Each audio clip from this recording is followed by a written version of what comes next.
പാശ്ചാത്യ സന്യാസത്തിൻ്റെ പാർത്തിയർക്കീസ് എന്നറിയപ്പെടുന്ന വിശുദ്ധ ബെനഡിക്റ്റിൻ്റെ തിരുനാളാണ് ജൂലൈ 11 പൗരാണിക നഗരമായ ഇറ്റലിയിലെ നൂർസിയ പട്ടണത്തിലാണ്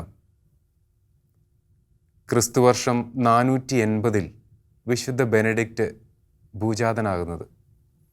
അദ്ദേഹത്തിൻ്റെ ജനനം ഏറെ ഭാഗ്യപ്പെട്ട ഒരു ജനനം എന്ന് വേണം പറയാൻ.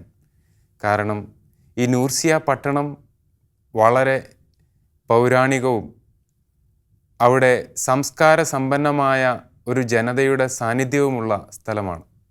അദ്ദേഹത്തിൻ്റെ കുടുംബവും ഏറെ മഹനീയമായൊരു കുടുംബമായിരുന്നു. അദ്ദേഹത്തിൻ്റെ പിതാവ് അനീച്ചിയ എവുപ്രാപ്പിയാസ്, മാതാവ് അബുദാൻസിയ. അദ്ദേഹത്തിന് ഒരു ഇരട്ട സഹോദരി ഉണ്ടായിരുന്നു, വിശുദ്ധ സ്കൊളാസ്റ്റിക്ക. തിരുസഭയ്ക്ക് ലഭിച്ച 2 പവിഴക്കല്ലുകളെന്നാണ് ഇവരെ വിശേഷിപ്പിക്കുക. സഹോദരനും സഹോദരിയും വിശുദ്ധരായി തീർന്നതിൻ്റെ പിന്നിൽ ആ മാതാപിതാക്കളുടെ ഒരു മാതൃകാ ജീവിതത്തിൻ്റെ പിൻബലമുണ്ട് എന്നുള്ളതാണ് ഏറെ പ്രധാനപ്പെട്ട കാര്യം. വിശുദ്ധ ബെനഡിക്റ്റിൻ്റെ ബാല്യകാലത്ത് സാമ്പത്തിക ശേഷി ഉണ്ടായിരുന്നതുകൊണ്ട് തന്നെ നല്ല വിദ്യാഭ്യാസം നൽകണമെന്ന് പിതാവും മാതാവും ആഗ്രഹിച്ചു. അങ്ങനെ ഈ മകൻ്റെ വിദ്യാഭ്യാസത്തിനായി മാതാപിതാക്കൾ ഏറെ ശ്രദ്ധയോടെ ഒരിടം തിരഞ്ഞു. അങ്ങനെ അവർ റോമാണ് ബെനഡിക്റ്റിൻ്റെ ബാല്യകാലത്ത് അദ്ദേഹത്തിൻ്റെ വിദ്യാഭ്യാസത്തിൻ്റെ ആരംഭത്തിനായി കണ്ടെത്തിയ സ്ഥലം. ഏറെ സന്തോഷത്തോടു കൂടിയാണ് മാതാപിതാക്കൾ റോമിലേക്ക് കുഞ്ഞു ബെനഡിക്റ്റിനെ യാത്ര അയക്കുക. എന്നാൽ അവിടെ നമുക്ക് കാണാൻ കഴിയുന്ന ഒരു കാര്യം, ഈ മാതാപിതാക്കൾ ബെനഡിക്റ്റിനെ തനിച്ചയക്കാനായിട്ട് തയ്യാറാവുന്നില്ല. കൂടെ ഒരു വളർത്തമ്മയെ കൂടി അയക്കുകയാണ്. സിറില്ല എന്നാണ് ആ സ്ത്രീയുടെ പേര്. ഒരു സാധാരണ സ്ത്രീ ആയിരുന്നില്ല. വിശ്വാസത്തിലും സന്മാർഗത്തിലും ഏറെ പ്രാധാന്യം കൊടുത്ത് ജീവിതത്തെ ക്രമപ്പെടുത്തിയിരുന്ന ഒരു നല്ല സ്ത്രീയെ കണ്ടെത്തി തൻ്റെ മകൻ പോകുന്ന സ്ഥലത്തേക്ക് കൂടെ പറഞ്ഞയച്ച ബുദ്ധിയുള്ള, ദൈവഭയമുള്ള, കരുതലുള്ള മാതാപിതാക്കൾ. അങ്ങനെ റോമിൽ സാമ്പത്തിക ശേഷി ഉണ്ടായിരുന്നതുകൊണ്ട് തന്നെ വളരെ സൗകര്യപ്രദമായൊരു വസതി, ഏറെ പ്രകൃതി രമണീയമായ ഒരു സ്ഥലത്ത് തന്നെ ഒരുക്കപ്പെട്ടു. ബെനഡിക്റ്റ് ചെറുപ്പകാലത്ത് ഒരു വിദ്യാർത്ഥിയായിരിക്കുമ്പോൾ അവധി ദിവസങ്ങൾ ചെലവഴിച്ചത് വിശുദ്ധരുടെ കുഴിമാടങ്ങളിലേക്ക് യാത്ര ചെയ്തുകൊണ്ടാണ്. അപ്പസ്തോലന്മാരുടെ കുഴിമാടങ്ങളിലേക്ക് യാത്ര ചെയ്തുകൊണ്ടാണ്. അതുപോലെ തന്നെ ഏറെ ശ്രദ്ധേയമായൊരു കാര്യം, വിശുദ്ധരുടെ ചുടുനിണം വാർന്നു വീണ അപ്പസ്തോലരുടെ, രക്തസാക്ഷികളുടെയും സഭാപിതാക്കന്മാരുടെയും ചുടുനിണം വാർന്നു വീണ ആ മണ്ണിലൂടെ നടക്കുമ്പോൾ ബെനഡിക്റ്റിനെ അത് കോരിത്തരിപ്പിച്ചു എന്നാണ് ചരിത്രം പറയുക. ബെനഡിക്റ്റിൻ്റെ ഉള്ളിൽ ഒരു വലിയ തീഷ്ണത, ദൈവത്തിനു വേണ്ടി ആത്മാവ് ദാഹിക്കുന്ന ഒരു തിരിച്ചറിവ്. എന്നാൽ റോമിലുണ്ടായിരുന്ന ഏതെങ്കിലും ആശ്രമങ്ങൾ ബെനഡിക്റ്റിനെ ഒരിക്കലും ആകർഷിച്ചില്ല. അദ്ദേഹത്തെ ഏറെ ആകർഷിച്ചത് മരുഭൂമിയിലെ പിതാക്കന്മാരായിരുന്നു. അങ്ങനെ തൻ്റെ വളർത്തമ്മയായ സിറില്ലായുമായി യാത്ര ചെയ്ത് ഒരു ഗ്രാമാന്തരീക്ഷത്തിലേക്ക് ഇവർ 2 പേരും കടന്നു ചെല്ലുകയാണ്. എൻഫീദ് എന്ന സ്ഥലം. എൻഫീദ് ഏറെ പ്രകൃതി രമണീയമായ സ്ഥലം. പ്രാകൃതരായ മനുഷ്യരാണെങ്കിലും സ്നേഹമുള്ള മനുഷ്യർ. അവിടെ പ്രാർത്ഥിക്കാൻ ഒരു കൊച്ചു ദേവാലയവും ഉണ്ടായിരുന്നു. അങ്ങനെ ബെനഡിക്റ്റിനെല്ലാം കൊണ്ടും ആ സ്ഥലം ഇഷ്ടപ്പെട്ടു. അങ്ങനെ അദ്ദേഹം അവിടെ ഒരു ചെറിയ അഭയസ്ഥലം കണ്ടെത്തുന്നു. ജീവിതം ദാരിദ്ര്യത്തിലേക്ക് മെല്ലെ നീങ്ങുകയാണ്. എല്ലാം പരിമിതങ്ങളാണ്. സുഖസൗകര്യങ്ങളില്ല, ആവശ്യത്തിനുള്ള ഭക്ഷണ സൗകര്യങ്ങളില്ല, കാലാവസ്ഥ പലപ്പോഴും പ്രതികൂലമാണ്. അദ്ദേഹത്തിൻ്റെ ജീവിതത്തിൻ്റെ ഓരോ ദിവസങ്ങളും പ്രാർത്ഥനയിൽ കഴിച്ചു കൂട്ടുകയാണ്. ആ കൊച്ചു ദേവാലയത്തിൽ പോയിരുന്ന് ഇങ്ങനെ പ്രാർത്ഥിക്കും. അങ്ങനെ സിറില്ല ഒരു ദിവസം, ആ സ്ത്രീക്ക് ഉള്ളിലൊരു വലിയ ആഗ്രഹം, ബെനഡിക്റ്റിനൊരു നല്ല ഭക്ഷണം ഉണ്ടാക്കി കൊടുക്കണം. അങ്ങനെ കടം വാങ്ങിയ ഒരു മൺകുടവുമായി ആ സ്ത്രീ ഇങ്ങനെ ഭക്ഷണങ്ങൾ ഉണ്ടാക്കുകയാണ്. അബദ്ധവശാൽ ഈ മൺകുടം ഉടയുന്നു. ഒരു നിസ്സാര സംഭവമല്ല ഇത്. കാരണം ഇത് ഈ മൺകുടം ഉടഞ്ഞതിന് ശേഷം ആ സ്ത്രീ ഭയങ്കരമായി നിലവിളിക്കുകയാണ്. കയ്യിലൊന്നുമില്ല.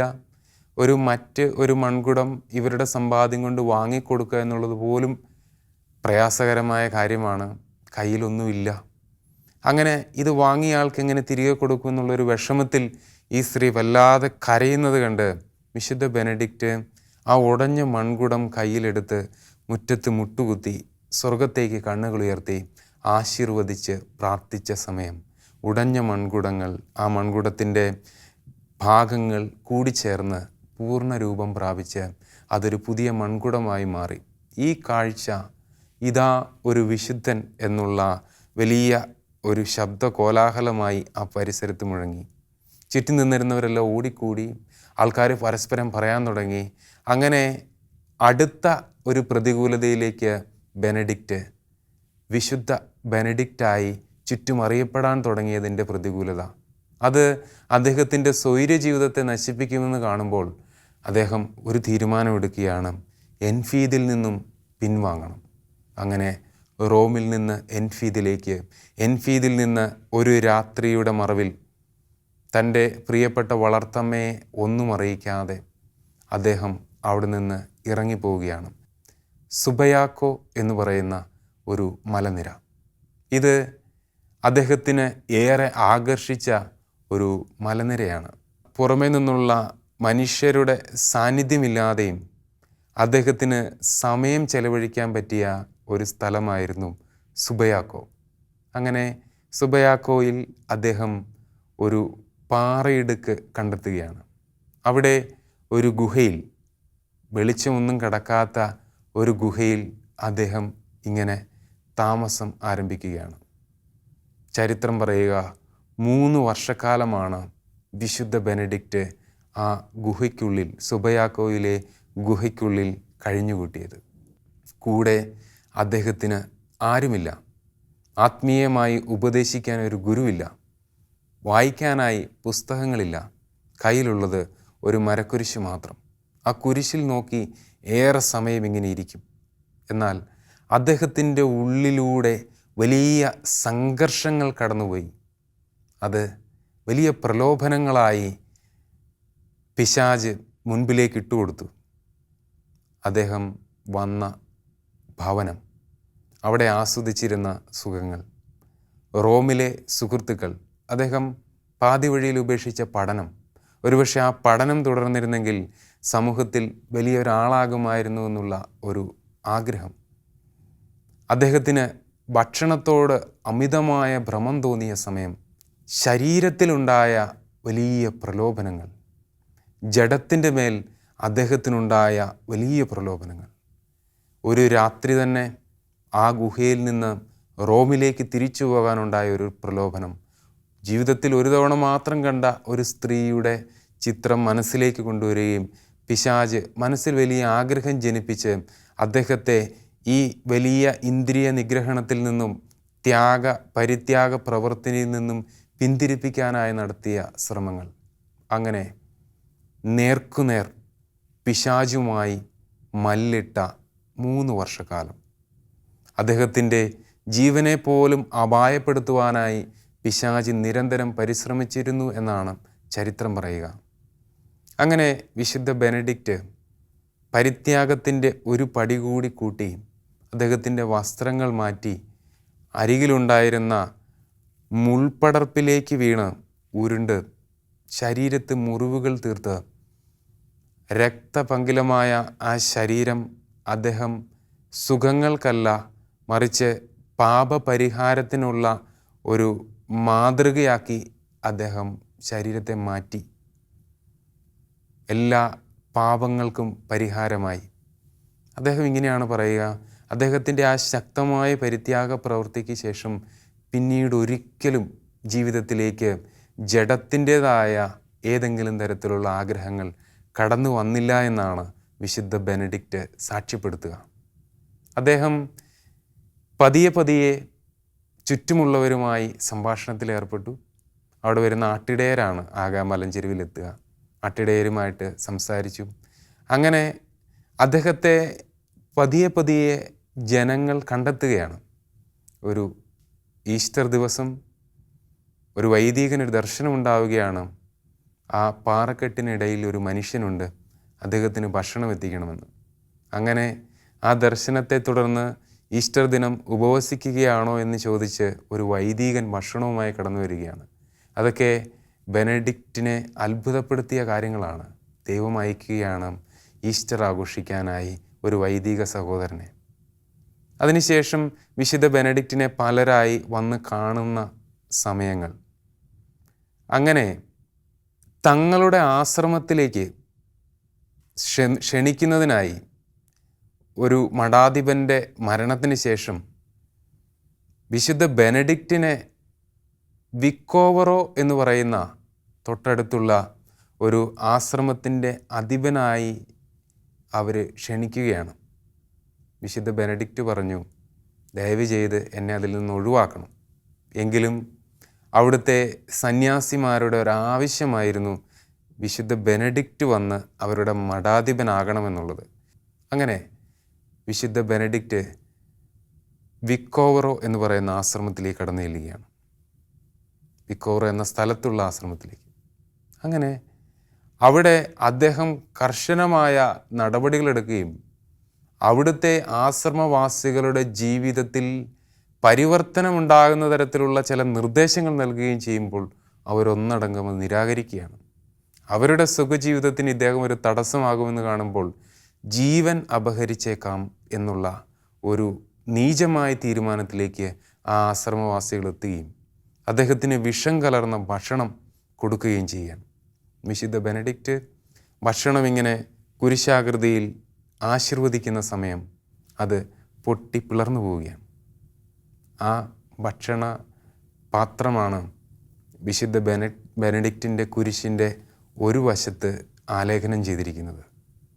അദ്ദേഹത്തിൻ്റെ ജീവനെ അപഹരിക്കാനായി പൈശാചികമായി നടന്ന ഒന്നാമത്തെ ശ്രമമായിരുന്നു അത്.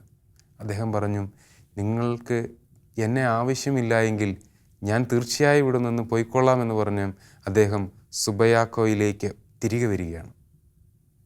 അങ്ങനെ സുബയാക്കോയിൽ തിരികെ എത്തുമ്പോൾ അനേകം ചെറുപ്പക്കാരും മറ്റ് ദൈവാന്വേഷികളും വിശുദ്ധ ബെനഡിക്റ്റിൻ്റെ അരികിൽ വന്ന് ശിഷ്യത്വം സ്വീകരിക്കുകയാണ്.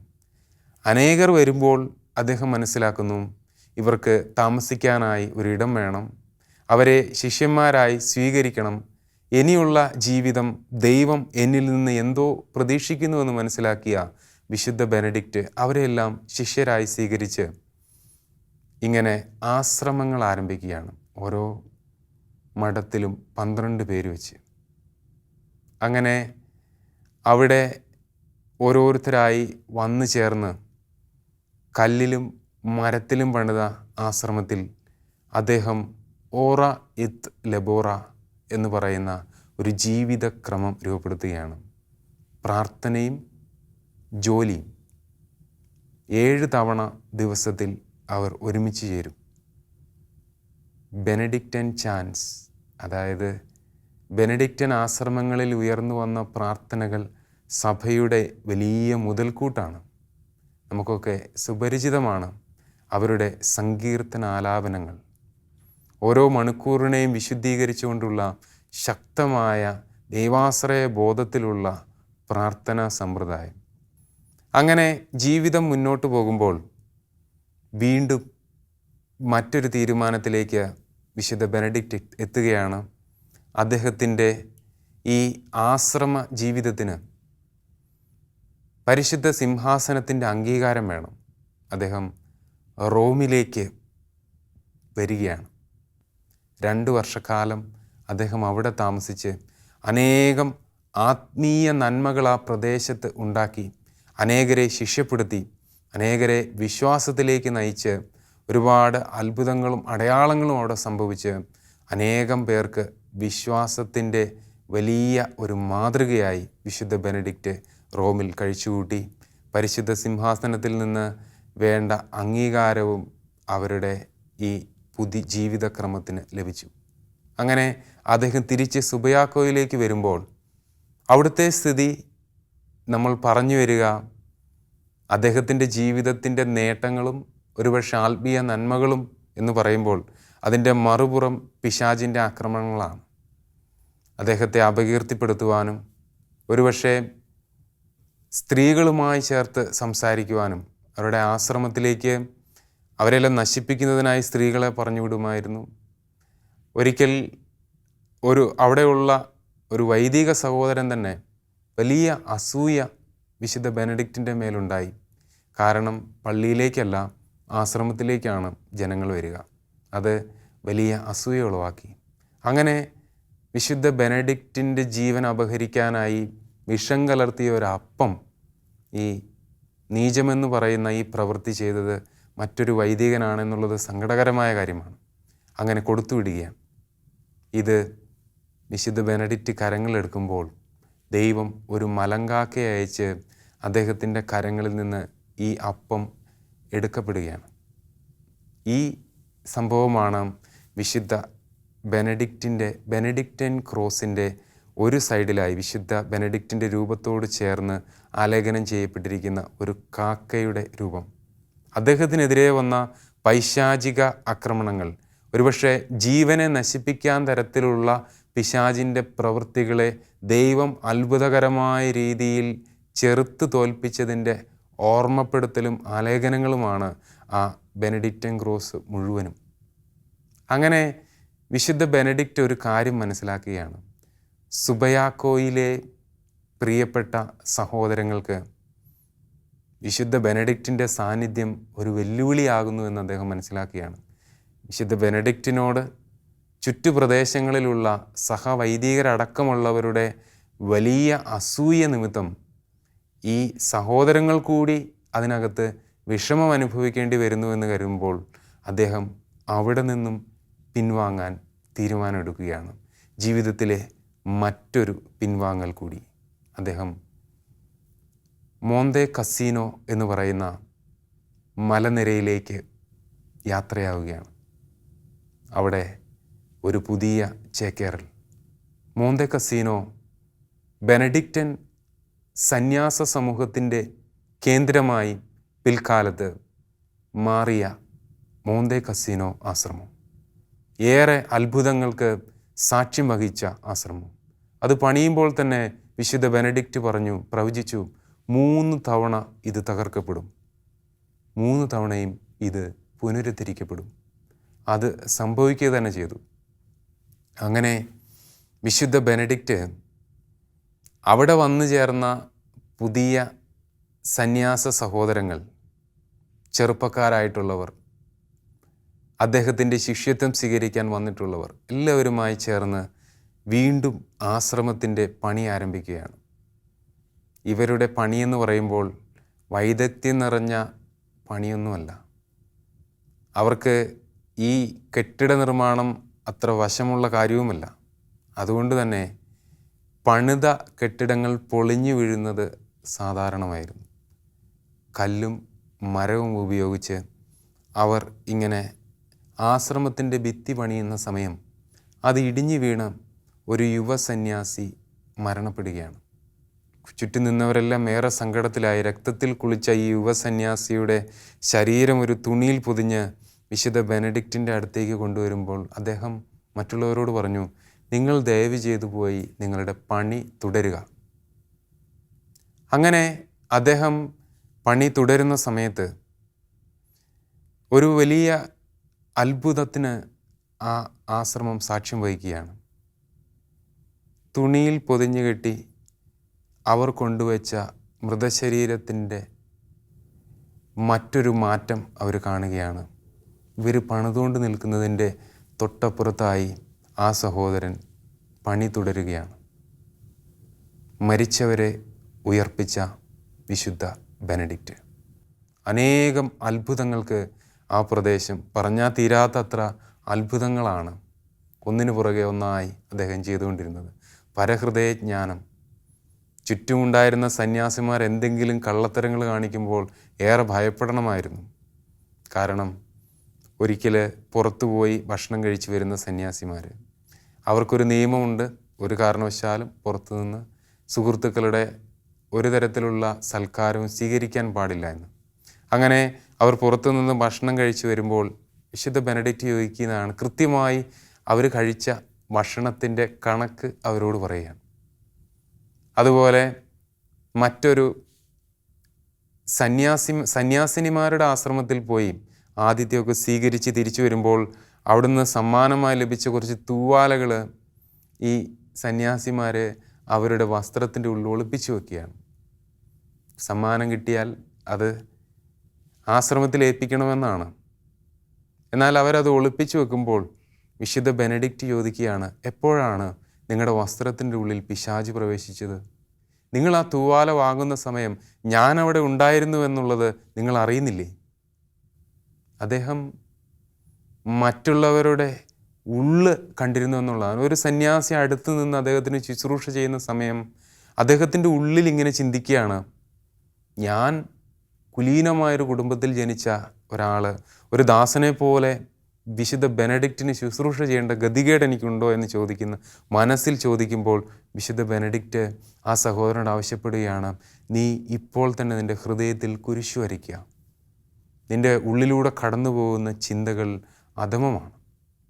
അങ്ങനെ അദ്ദേഹത്തിന് ഓരോരുത്തർക്കും ജീവിതത്തിൽ വലിയ മാറ്റം വരുന്ന രീതിയിൽ, അവരുടെ ജീവിതത്തെ തൊടുന്ന രീതിയിൽ എല്ലാം മനസ്സിലാക്കാനുള്ള ഒരു കൃപ. ആശ്രമത്തിൽ വെള്ളമില്ലാത്ത സമയം മലമുകളിലേക്ക് കയറി ഒരു പാറക്കല്ലെടുത്ത് അവിടെ വെച്ച് രാത്രി പ്രാർത്ഥിച്ച് പിറ്റേ ദിവസം ആശ്രമത്തിലെ മറ്റുള്ളവരോട് അദ്ദേഹം പറയുകയാണ്, ആ കല്ല് വച്ചിരിക്കുന്ന സ്ഥലത്ത് പോയി മണ്ണ് മാറ്റുക. അപ്പോൾ അവിടെ ഉറവയുണ്ടാവുകയാണ്. ആശ്രമത്തിൽ ഭക്ഷണമില്ലാത്ത സമയത്ത് എല്ലാവരും വിഷമിച്ചിരിക്കുകയാണ്, നാളെ രാവിലെ നമുക്ക് ഭക്ഷണം വരും. അപ്പോൾ ഭക്ഷണം എത്തുകയാണ്.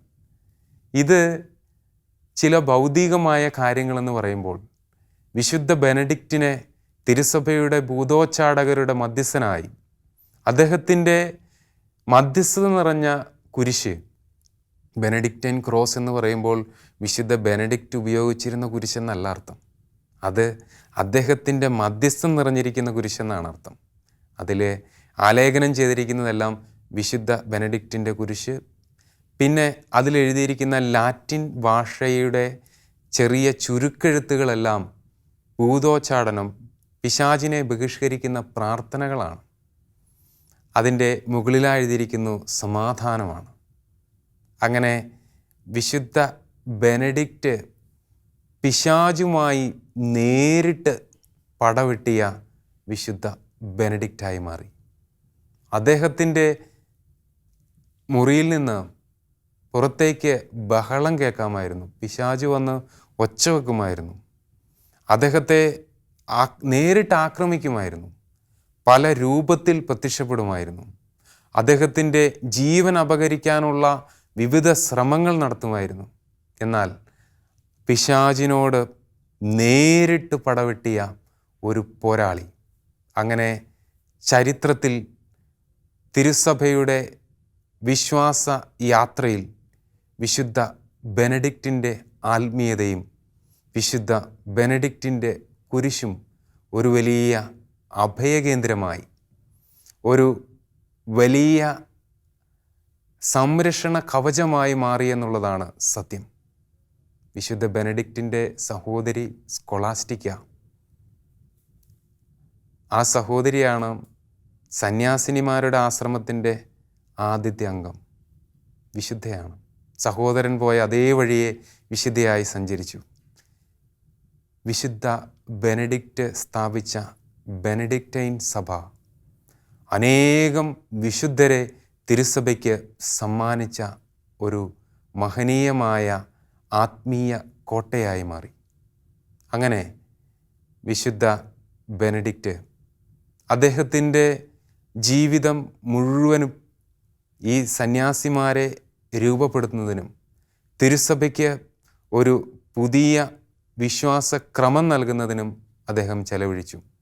ഒരിക്കലും ഒരു അധികാരഭാവത്തിലല്ല, വളരെ സ്നേഹഭാവത്തിൽ തന്നെയായിരുന്നു അദ്ദേഹം സഹസന്യാസിമാരോട് പെരുമാറിയിരുന്നത്. വിശുദ്ധൻ്റെ മരണം 67-ാമത്തെ വയസ്സിലാണ്. അദ്ദേഹം മരണത്തിലേക്ക് അടുക്കുന്ന സമയം. ഏറെ ദീപോജ്വലമായ സമയം. കത്തി നിൽക്കുന്ന ഒരു തീപ്പന്തത്തിൽ നിന്ന് ചുറ്റും തീ പടരുന്നത് പോലെ അദ്ദേഹം ചെയ്തു വെച്ച വലിയ മഹാകാര്യം അദ്ദേഹത്തിൻ്റെ ചുറ്റും നിൽക്കുന്ന സന്യാസിമാരിൽ കത്തിയ വിശ്വാസ തീഷ്ണത തന്നെയാണ്. പോകാൻ സമയമായിരിക്കുന്നുവെന്ന് ദൈവത്തിൽ നിന്ന് അരുളപ്പാട് ലഭിക്കുമ്പോൾ ഒരു ധീരനെ പോലെ ചുറ്റുമുള്ള സന്യാസിമാരോട് അദ്ദേഹം പറയുകയാണ്, എനിക്കായി നിങ്ങളിപ്പോൾ ഒരു ശവക്കല്ലറ ഒരുക്കേണ്ട സമയമായി. ദൈവത്തെ മുഖാഭിമുഖം കാണുവാനുള്ള അദ്ദേഹത്തിൻ്റെ വലിയ ആ തീഷ്ണത